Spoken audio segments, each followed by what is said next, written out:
za ku samu manyan rahotanni bisa jarida News TV. Barka da warhaka mai sauraro kuma sannu mu da ƙara kasancewa a cikin wannan tashar tawa mai albarka. Inda a yau muke tafi muku da babban labarin nan wanda ke zagayewa ke karaɗe wannan ƙasa akan batu na juyin mulki da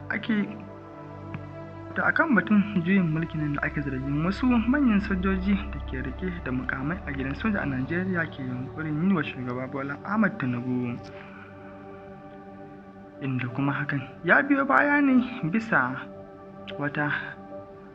wasu alamu da aka gani wurin juyin mulki a wannan ƙasa,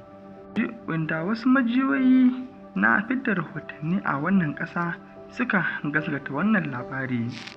sai da rashin ƙwarin maganar da kuma rashin aiwatuwar hakan.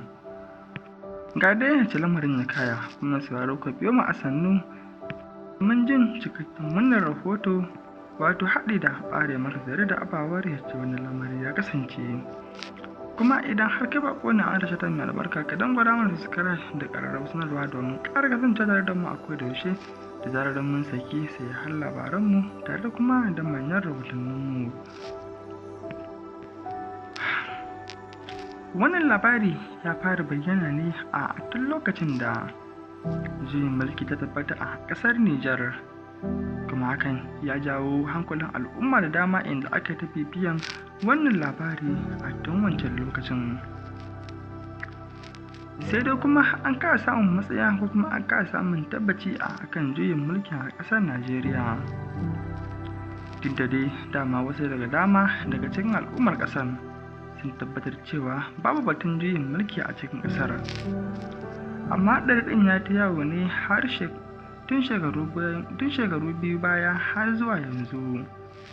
inda kuma a yanzu aka tabbatar da yunƙurin hakan, sai dai kuma rashin faruwar hakan da ta kasance, da kuma wasu daga cikin ƙungiyoyi masu ƙarfi a wannan ƙasa, wasu daban suka yi yunƙurin gaskata wannan labari, wasu kuma suka ƙaryata. Sai hancin wannan labari bai fito ba har yanzu, kuma dai an sanar da rahoton cewa an kama sojin da suka yi yunƙurin yin hakan, sai dai kuma har yanzu ba wani babban rahoto da ya fito bisa gaskata wannan rahoto da kuma ƙaryata shi.